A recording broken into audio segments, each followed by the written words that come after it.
رب اشرح لي صدري ويسر لي امري واحلل عقدة من لساني يفقهوا قولي.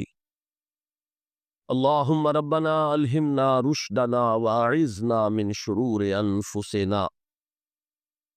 اللهم ارحمنا بالقرآن العظيم. اللهم اجعله لنا اماما ونورا وهدى ورحمة. اللهم ذكرنا منه ما نسينا وعلمنا منه ما جهلنا وارزقنا تلاوته آناء الليل وآناء النهار واجعله لنا حجة یا رب العالمین آمین۔ آج ذی الحجہ کی 3 تاریخ ہے، گویا کہ ٹھیک ایک ہفتے کے بعد عید الاضحیٰ آ رہی ہے۔ دیکھیے اسلام میں جو 4 عبادات فرض کی گئی ہیں، جو 4 ارکان ہیں، ایک رکن تو ہے جس کا تعلق ہے عقیدت سے، کلمہ شہادت، اور 4 ارکان وہ ہیں جن کا تعلق عبادات سے، نماز، روزہ، حج اور زکوٰۃ۔ ان میں ایک عجیب قسم کی تقسیم ہے، مثلاً 1 2 جمع 2 کی تقسیم بنتی ہے۔ 2 عبادات ان میں سے وہ ہیں جو ہر مسلمان پر فرض ہے، امیر ہو، غریب ہو، مرد ہو، عورت ہو، ہر ایک پر فرض۔ نماز اور روزہ، یہ 2 چیزیں ہر ایک پر فرض۔ لیکن 2 وہ ہے کہ جو صرف صاحب استطاعت لوگوں پر فرض ہے، وہ عام نہیں۔ جو صاحب نصاب ہے ان پر زکوٰۃ ہے، جو صاحب استطاعت ہیں، حج کرنے کی استطاعت رکھتے ہیں، ان پر حج ہے۔ اس میں 2 جمع 2 کی ایک تقسیم اور آتی ہے، ایک اور اعتبار سے۔ قرآن میں زیادہ ایمفیسس 2 عبادات پر ہے، نماز اور زکوٰۃ۔ اقیموا الصلاۃ وآتوا الزکاۃ، اقیموا الصلاۃ وآتوا الزکاۃ، اقیموا الصلاۃ وآتوا الزکاۃ، یقیمون الصلاۃ ویؤتون الزکاۃ۔ یہ گویا کہ بندھا ہوا ہے ایک جوڑا، جبکہ یہ صورتحال جو ہے روزے کی بھی نہیں ہے اور حج کی بھی نہیں ہے۔ صلاۃ اور زکوٰۃ کا حکم بے شمار مرتبہ قرآن میں آیا، اور روزے کے سارے احکام ایک مقام پر سورہ بقرہ کے 23 رکوع کی 6 آیات میں سب کا سب بیان ہو۔ باقی تو بعض جگہوں پر اس کا صرف اس اعتبار سے تذکرہ ہے کہ اگر کوئی کفارہ ادا کرنا ہے اس کے لیے اتنے روزے رکھ لو، ورنہ یہ ہے کہ روزے کا اپنی جگہ پر مستقل بذات جو ہے وہ ذکر یا حکم موجود نہیں۔ اس اعتبار سے غور کیجئے، حج کا معاملہ بھی یہی، وہ ایک تو یہ کہ سورہ آل عمران میں اس کی فرضیت کا ذکر آیا، وہ میں نے آیات آپ کو پڑھ کر سنائی ہوں، 2 آیات، ان پر ابھی گفتگو کریں گے۔ سورہ بقرہ کے 24ویں کچھ 25ویں رکوع میں کچھ اس کے مناسک بیان ہوئے، سورہ حج کے 4تھے رکوع میں اس کے مناسک بیان ہوئے، بس باقی پورے قرآن میں تو اس کا ذکر نہیں۔ تو اس اعتبار سے فرق ہو گیا 2 جمع 2 کا۔ لیکن یہ جو جن کی اہمیت اس اعتبار سے کم ہو گئی ہے، اللہ تعالیٰ کی عجیب حکمت نظر آئی کہ ہماری جو 2 عیدیں ہیں وہ ان 2 عبادات کے ساتھ منسلک کر دی گئی۔ روزوں کے ختام پر عید الفطر، حج کے ساتھ عید الاضحیٰ۔ تو گویا کہ ان 2 عبادات کی اہمیت میں اگر کسی درجے میں کوئی کمی محسوس ہوتی ہے قرآن مجید کے بیان کے حوالے سے، تو اس کی تلافی اس سے ہو جاتی ہے کہ عیدین ہماری 2 ہی عیدیں ہیں، 2 ہی تہوار ہیں، اور وہ ان 2 عبادات کے ساتھ جوڑ دیے۔ اب آخری بات سمجھیے، 3 جمع 1 کی بھی ایک تفریق ہے۔ 3 عبادات وہ ہیں جو موقت ہیں صرف، یعنی معلق بالزمان، ان کا تعلق وقت کے ساتھ ہے، یہ نہیں ہے کہ کسی خاص جگہ سے متعلق۔ نماز ہر جگہ فرض ہے، ہاں البتہ اس کا وقت آئے گا، اگر سورج جو ہے نصف النہار سے ڈھلکے گا تو ظہر کا وقت ہوگا، اگر کسی وجہ سے اللہ تعالیٰ کی حکمت ہوگی سورج وہیں کا وہیں کھڑا رہ جائے تو ظہر کا وقت آئے گا ہی نہیں، ظہر فرض ہوگی ہی نہیں۔ مغرب اسی وقت فرض ہوگی جبکہ سورج غروب ہو جائے. اگر کسی وجہ سے سورج غروب نہ ہو، اور کیا پتہ یہ ساری باتیں جو ہے قیامت کا جو زلزلہ آنے والا ہے اس میں یہ ساری ہی باتیں ہونے والی ہیں. سورج مغرب سے طلوع ہوگا یہ تو وضاحت کے ساتھ کہا گیا ہے. تو مغرب کا وقت نہیں آیا. اسی طریقے سے رمضان کا مہینہ آئے گا تو روزے فرض ہوں گے. اس حوالے سے یہ زمانے کا تعلق تو ہے لیکن کسی مکان سے کوئی تعلق نہیں. حج وہ ہے جس کے تقریباً تمام مناسک جو ہیں کوئی خاص مقام پر ادا ہو. آپ سفر کر کے جائیے، مکہ مکرمہ جائیے، اللہ کے گھر کا طواف کیجیے، پھر وہاں سے جو بھی روانگی ہوتی ہے یوم الترویہ 8 ذی الحجہ کو نکلیے اور جا کر بنا میں قیام کیجیے ایک رات، پھر 9 کی صبح کو نکلے عرفات جائیے.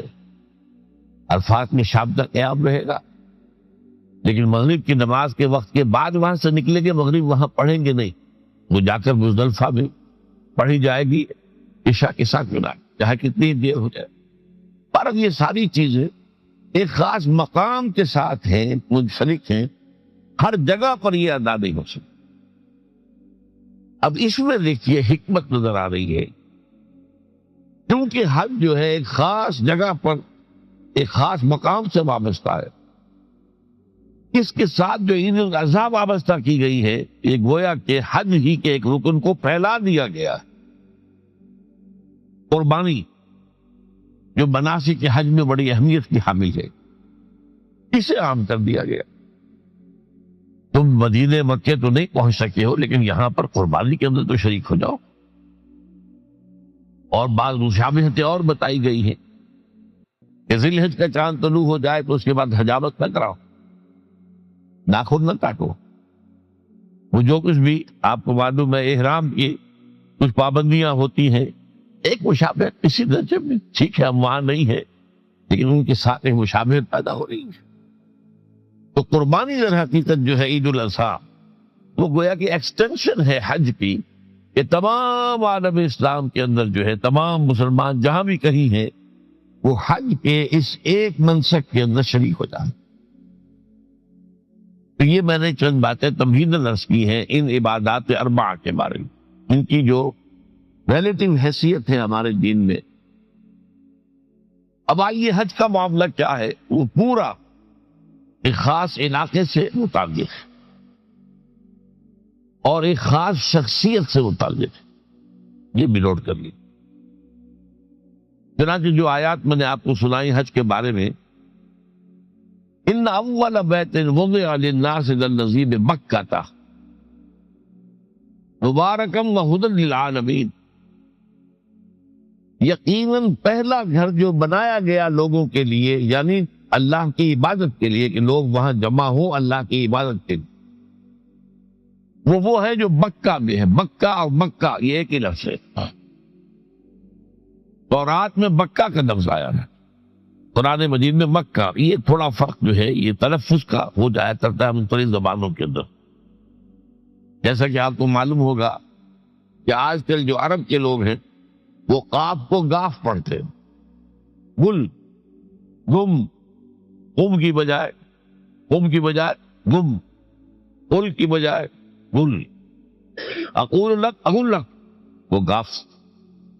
تو یہ جو ہے فرق ہو جاتا ہے. تو مکہ وادی مکہ یہ ہے در حقیقت مکہ مکرمہ. تو پہلا گھر جو بنایا گیا ہے اور اس کے بارے میں جو یہ عام طور پر مشہور ہے کہ اس کے معمار حضرت ابراہیم ہیں، یہ بات صحیح نہیں ہے. اس کے معمار اول حضرت آدم علیہ السلام خود اول بیت ہے نا، پہلا گھر. کیا یہ ممکن ہے کہ آدم سے لے کر ابراہیم تک کوئی گھر اللہ کی عبادت کے لیے بنائی تھا؟ ناممکن سے. اولا بیت میں خود دلیل موجود ہے. حضرت آدم علیہ السلام نے اس کی تعبیر. البتہ اس کے بعد بعض سیلابوں کی وجہ سے یہ عمارت گر گئی اور کچھ جو وہاں پر آبادی بنی تھی وہ بھی ختم. تو ایسے آتے ہیں، آپ کو معلوم ہے یمن میں جب ان کا ایک بند ٹوٹا تھا بہت بڑا سد معارف، تو پھر وہاں جو ان کی خوشحالی تھی اور جو وہاں پر وہ باغات تھے اور جو کھیتیاں سب برباد ہو گئی، اور وہاں سے لوگ جو ہے نقل مکانی کرنے پر مجبور ہو گئے۔ یہی یمن کے قبائل تھے جو جا کر شام اور عراق میں آباد ہوئے، یہی یمن کے دو قبیلے تھے جو مدینے میں آ کر آباد ہوئے، اوس اور خزرج، یہ یمن کے قبیلے تھے۔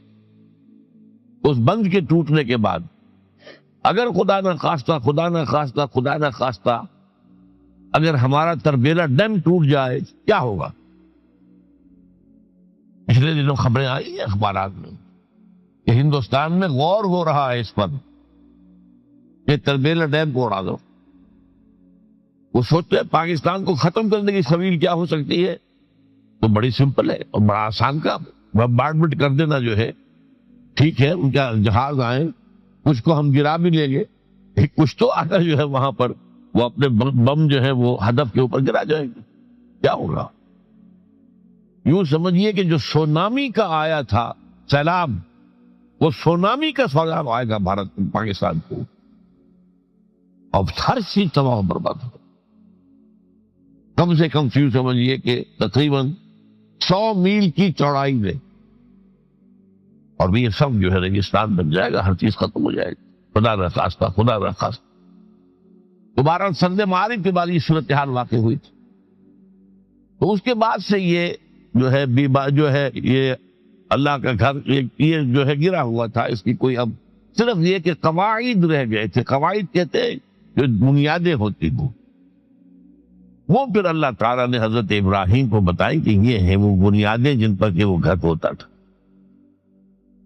وَإِذْ يَرْفَعُ إِبْرَاهِيمُ الْقَوَاعِدَ مِنَ الْبَيْتِ وَإِسْمَاعِيلُ، ان بنیادوں پر حضرت ابراہیم اور اسماعیل نے مل کر دو معماران حرم نے یہ عمارت جو ہے دوبارہ تعمیر کی ہے۔ تو گویا کہ حضرت ابراہیم علیہ السلام معمار دوم ہے، معمار اول اس کا جو ہے وہ خود حضرت آدم علیہ السلام۔ فی آیات بینات مقام ابراہیم، مقام ابراہیم ہے، جو بھی وہاں گئے ہیں انہوں نے دیکھا ہے کہ ایک پتھر تھا جس پر کھڑے ہو کر حضرت ابراہیم علیہ السلام تعمیر کر رہے تھے۔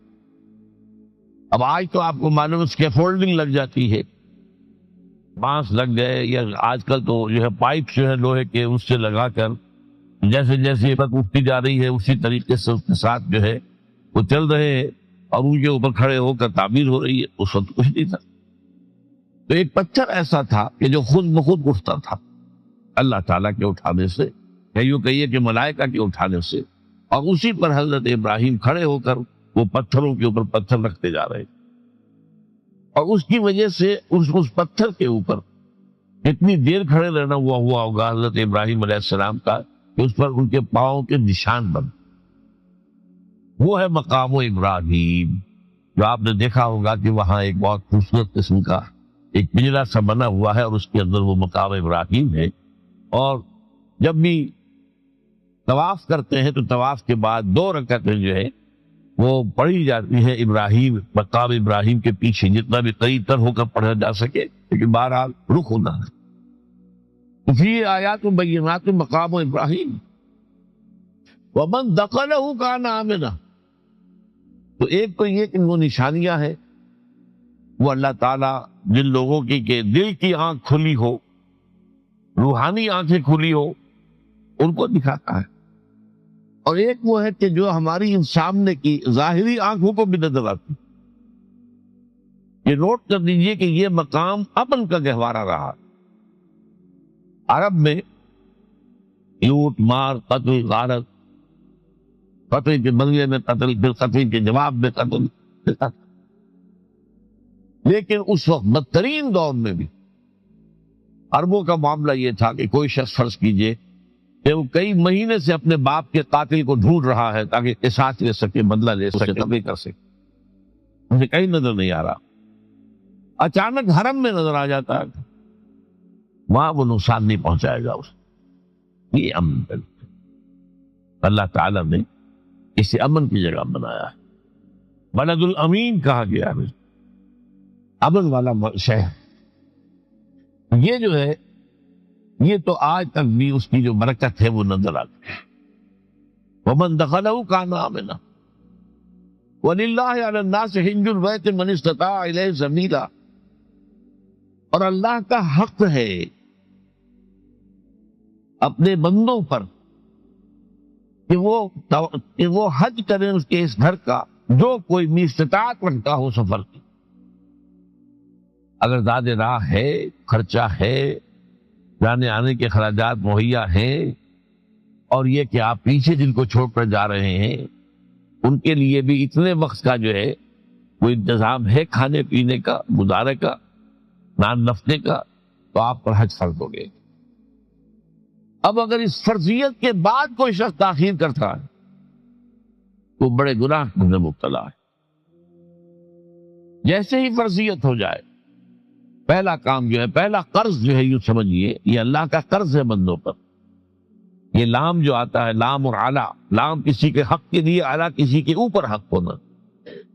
وَلِلَّهِ عَلَى النَّاسِ حِجُّ الْبَيْتِ مَنِ اسْتَطَاعَ إِلَيْهِ سَبِيلًا. یہ تو اللہ کا حق ہے لوگوں پر، لوگوں کے ذمے. یہ قرض ہے اللہ کہ اس کے گھر کا حج کریں، جائیں، طواف کریں، اور جو بھی اس کے مناسک ہیں ادا کریں، اور وہیں پر قربانی کرنی ہے. لِيَشْهَدُوا مَنَافِعَ لَهُمْ وَيَذْكُرُوا اسْمَ اللَّهِ فِي أَيَّامٍ مَّعْلُومَاتٍ عَلَىٰ مَا رَزَقَهُم مِّن بَهِيمَةِ الْأَنْعَامِ فَكُلُوا مِنْهَا وَأَطْعِمُوا الْبَائِسَ الْفَقِيرَ. اسی کے اندر جو ہے مناسک کے اندر قربانی بھی ہے.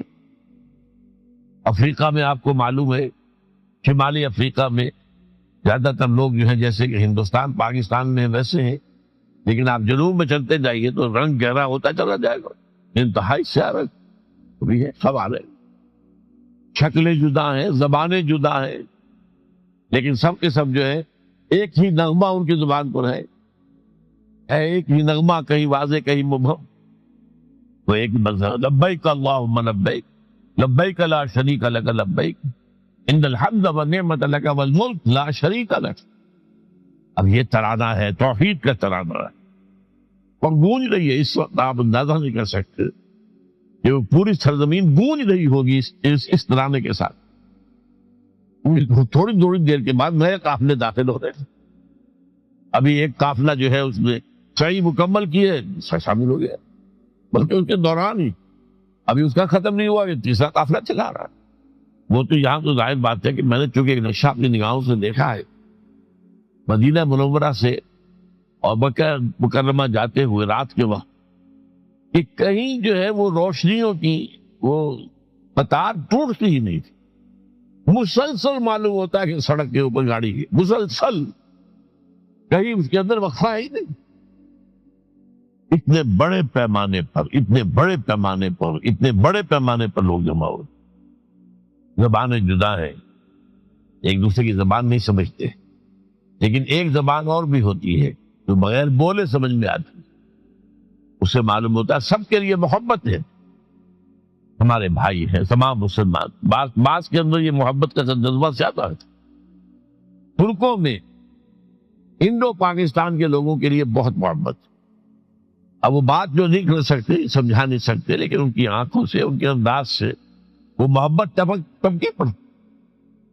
وہ عالمگیریت جو ہے اسلام کی، ہمگیریت، عالمگیریت، آفاقیت، اس کا جو مظہر نظر آتا وہاں تھا. پھر یہ کہ ہمارے یہاں کی جتنے بھی فرقہ بندیاں ہیں وہ وہاں ختم ہو جاتی ہے. وہاں اہل حدیث ہے، حنفی ہے، مالکی ہے، شافعی ہے، حنبلی ہے. یہ کام بھی کیا ہے آ کر انہوں نے آل سعود میں. ورنہ اس سے پہلے جو ہے وہ 4 مصلے علیحدہ تھے، وہاں پر 4 جماعتیں علیحدہ ہوتی تھی. یہ حنفی مصلی ہے، یہاں پہ حنفی امام ہے وہ پڑھائے گا. یہ شافعی مصلی ہے، شافعی امام ہے وہ نماز پڑھائے گا. یہ جو ایک تفریق تھی وہاں بھی موجود تھی، انہوں نے ختم کیا. ایک امام کے پیچھے جماعت ہوگی، اسی میں حنفی بھی ہے، مالکی بھی ہے، شافعی بھی. کچھ ہے لوگ جو زیادہ، جن کے اندر کچھ زہر زیادہ گھل گیا ہے فرقے واریت کا، وہ پھر نہیں نماز پڑھتے، وہاں پر محروم رہتے. اس کی فضیلتوں کو چھوڑ کر جا کر کہیں اپنے جو ہے گھروں پر جہاں ٹھہرے ہوئے وہاں جا کے نماز پڑھ لیتے ہیں کہ یہ جو ہے وہاں بھی ان کے پیچھے ہماری نماز نہیں. لیکن نہیں، عام طور پر ایسا نہیں ہے. عام طور پر سب لوگ جمع نماز پڑھ. اور ایک سب سے بڑا مشاہدہ جو ہوتا ہے، جو مجھے سب سے پہلے ہوا تھا پہلے حج میں، یہ 1962 کی بات ہے، میں نے محسوس کیا یہ نماز کے اندر اختلافات جو ہیں اسلام مسلمانوں میں صرف اتنے ہیں کہ جس سے جماعت نہیں ٹوٹتی. اختلافات ہے، رفع یدین ہے یا نہیں ہے، آمین بالجہر ہے یا نہیں ہے، اختلافات تو ہیں، لیکن جماعت نہیں ٹوٹتی. وہ جو ڈرل ہے، ڈرل جیسے کہ ڈرل ہوتی ہے، آرمی پریڈ ہو رہی ہے، وہ ڈرل ختم نہیں ہوتی. ایسا نہیں ہے. میں نے جب سوچا اگر کسی مسلک کے نزدیک رکوع بھی دو ہوتے جیسے سجدے دو ہیں، تو وہ لوگ تو ایک رکوع کے بعد دوسرا رکوع کرتے اور باقی لوگ سجدے میں چلے گئے ہوتے، جماعت ٹوٹ جاتی. یا اگر کسی کے نزدیک ہر رکعت کے اندر جیسے رکوع ایک ہے، سجدہ بھی ایک ہی ہوتا، تو کچھ لوگ تو ایک سجدہ کر کے کھڑے ہو جاتے ہیں اور دوسرے لوگ جو ہے دوسرا سجدہ کر رہے ہوتے ہیں، جماعت ٹوٹ جاتی. یہ میں سمجھتا ہوں کہ یہ کس کی حکمت ہے، کس نے یہ طے کیا کہ ٹھیک ہے آپ میں رنگا رنگی بھی ہو، ذوق اس چمن کو ہے زیب اختلاف سے، اختلاف بھی ہے، رفع یدین بھی ہو رہا ہے، آمین بالجہر بھی ہو رہا ہے، نہیں بھی ہو رہا ہے، سب کچھ ہے، لیکن کوئی اجتماعیت نہیں ٹوٹ رہی. یہ وہ یوں سمجھیے کہ یہ زندہ معجزہ ہے اسلام کا. یہ 1400 برس بیت گئے ہیں اور کتنے بڑے علاقے میں یہ اسلام پھیلا ہے، اور یہ کہ مختلف مسالک وجود میں آئے، اس میں کوئی شک نہیں ہے. حنفیہ کے علاقے کے اندر آپ کو ملیں گے صرف شافعی، ہندوستان کا بھی مغربی ساحل کے صرف شافعی ملیں گے آپ. اس سے آگے آپ جائیے، چونکہ یہ عرب تاجروں کے ذریعے سے ایمان لائے ہیں، یہ لوگ سری لنکا کے لوگ ہیں، انڈونیشیا کے لوگ ہیں، ملیشیا کے لوگ، سب شافعی ہیں. ہندوستان میں چونکہ اوپر سے شمال سے آیا ہے اسلام، یہ ترکوں کے ذریعے سے آیا ہے، اور وہ کٹر حنفی تھے، یہاں حنفیت آئی. ترک جو ہے کٹر حنفی، یہ ترکی تو تھے جو آئے تھے. یہ کون تھا؟ محمود غزنوی کون تھا؟ سبکتگین کون تھا؟ الپتگین کون تھا؟ بختیار کاکی کون تھا؟ قطب الدین بختیار کون تھے؟ سب تو. اور ترک میں کون؟ غلامان، خاندان غلامان یاد نہیں، لیکن 12 ان کے سرے سے جو اسلام کے ساتھ آیا ہے وہ خالص حنفی اسلام، کوئی حرج نہیں. وہاں جا کر سب جمع ہو جاتے ایک وحدت کے اندر. تو یہ چند مشاہدات وہاں کے ہوتے ہیں جو ہماری ظاہری آنکھوں کو بھی نظر آ جاتے، جس کا کہ قلب کے اوپر بڑا گہرا اثر پڑتا ہے. اب میں ایک موضوع لے رہا ہوں، یہ جو قربانی کا مسئلہ ہے، اس کے بارے میں ایک زمانے میں تو بہت منکرین حدیث کی طرف سے اس کے خلاف بڑی جو ہے ایک مہم چلی تھی کہ ختم کیا جائے اس کو. یہ خام خواہ جو ہے خرچ ہوتا ہے بہت بڑا، اور ضائع ہوتا ہے گوشت، اتنے بڑے پیمانے پر گوشت ہوتا ہے، کھایا نہیں جاتا. اچھا ایک زمانے میں فریج بھی نہیں تھے، یہ بھی نہیں کہ آپ محفوظ کر دیں، گوشت ضائع بھی ہو سکتا تھا، اور بھی چیزیں جو ہے وہ گوشت کی وہ صحیح طور سے استعمال نہیں ہوتی تھی. تو اس کے اوپر بڑا پروپیگنڈا منکرین حدیث کا رہا کہ یہ جو ہے قربانی صرف حج کے موقع پر ہے. میں اس کی نفی کے لیے آج آپ کو بتا رہا ہوں کہ سورہ حج کے اندر جو 2 رکوع ہیں، ایک چوتھا ایک پانچواں، چوتھے رکوع میں بھی قربانی کا ذکر ہے، پانچویں میں بھی قربانی کا ذکر ہے. یہ ایک دم جو ہے ایک جگہ پر جو 2 طرح کی قربانیوں کا ذکر ہو رہا ہے، یہ کیوں ہو رہا؟ چوتھے رکوع میں وہ مناسک حج کے ساتھ اس کا ذکر ہے. وہاں جو فرمایا گیا لِيَشْهَدُوا مَنَافِعَ لَهُمْ وَيَذْكُرُوا اسْمَ اللَّهِ عَلَى مَا رَزَقَهُم مِّن بَهِيمَةِ الْأَنْعَامِ فِي أَيَّامٍ مَّعْلُومَاتٍ عَلَى مَا رَزَقَهُم مِّن بَهِيمَةِ الْأَنْعَامِ فَكُلُوا مِنْهَا وَأَطْعِمُوا الْبَائِسَ الْفَقِيرَ. وہاں پہ قربانیاں دو، پھر اللہ کا نام لو ان جانوروں پر جو اللہ نے تمہیں عطا کیے ہیں، اور جو معین دنوں کے اندر دو، فی ایام معلومات، اور پھر اس میں سے خود بھی کھا. اور جو ہے جو جیسے صدقہ کا گوشت ہوتا ہے وہ نہیں ہے، وہ قربانی کا گوشت ہے، اس میں سے آپ خود بھی کھائیں اور غربا کو کھلائیں، غریبوں کو دیں، مساکین کو دیں. تو یہ پورا حکم آ چکا چوتھے رکوع کے اندر. پانچواں رکوع پورا کا پورا جو ہے وہ عید الاضحیٰ پر ہے میرے نزدیک. یہی حکمت صوم کے بارے میں ہے کہ وہاں جب ایک حکم تکرار کر کے آیا یہ پہلے فرما دیا گیا ومن کان منکم مریضا او علی سفر فعدۃ من ایام اخر، اگر بیمار ہو کوئی اور یہ یا کہ سفر پر ہو تو وہ تعداد دوسرے دنوں میں پوری کرے. پھر کیا وجہ دوبارہ آ رہا ہے؟ شہر رمضان الذی انزل فیہ القرآن ھدی للناس وبینات من الھدی والفرقان ومن شہد منکم الشہر فلیصمہ ومن کان مریضا او علی سفر فعدۃ من ایام اخر. کیوں؟ یہ تو ادبی اعتبار سے یہ کلام کا عیب شمار ہوتا، تکرار بلا کسی سبب کے نہیں، سبب کے بغیر نہیں. وہاں کیا تھا؟ وہاں ان دو رعایتوں کے ساتھ تیسری بھی شامل تھی کہ اگر صحیح ہو اور مقیم ہو پھر بھی روزہ نہ رکھو تو ایک مسکین کو کھانا کھلا دو. یہ رعایت ختم ہوئی ہے رمضان کے روزے کے ساتھ. اب رکھنا پڑے گا روزہ، اور اگر بیمار ہو یا سفر پر ہو تو ٹھیک ہے، دوسرے دنوں میں پورا کرو. پورا کرنا لازم ہے اس میں. یہ چیز جو ہے یہ در حقیقت کسی وجہ سے ہوتی. بالکل یہی بات ہے سورہ حج کے چوتھے رکوع کے اندر وہ جو قربانی ہے حج کے ساتھ اس کا ذکر آ چکا. اب سنیے یہ جو آ رہا ہے، فرمایا وَلِكُلِّ أُمَّةٍ جَعَلْنَا مَنْسَكًا، ہر امت پر ہم نے ایک جو ہے قربانی کا معاملہ نازل وہ جو ہے فرض کیا ہے. میں نے کیونکہ آج شروع میں کہا تھا کہ صوم اور حج میں کچھ مشابہتیں ہیں. دیکھیے صوم کا حکم بھی آیا تھا تو کس طور سے آیا تھا؟ یا ایھا الذین آمنوا کتب علیکم الصیام کما کتب علی الذین من قبلکم لعلکم تتقون.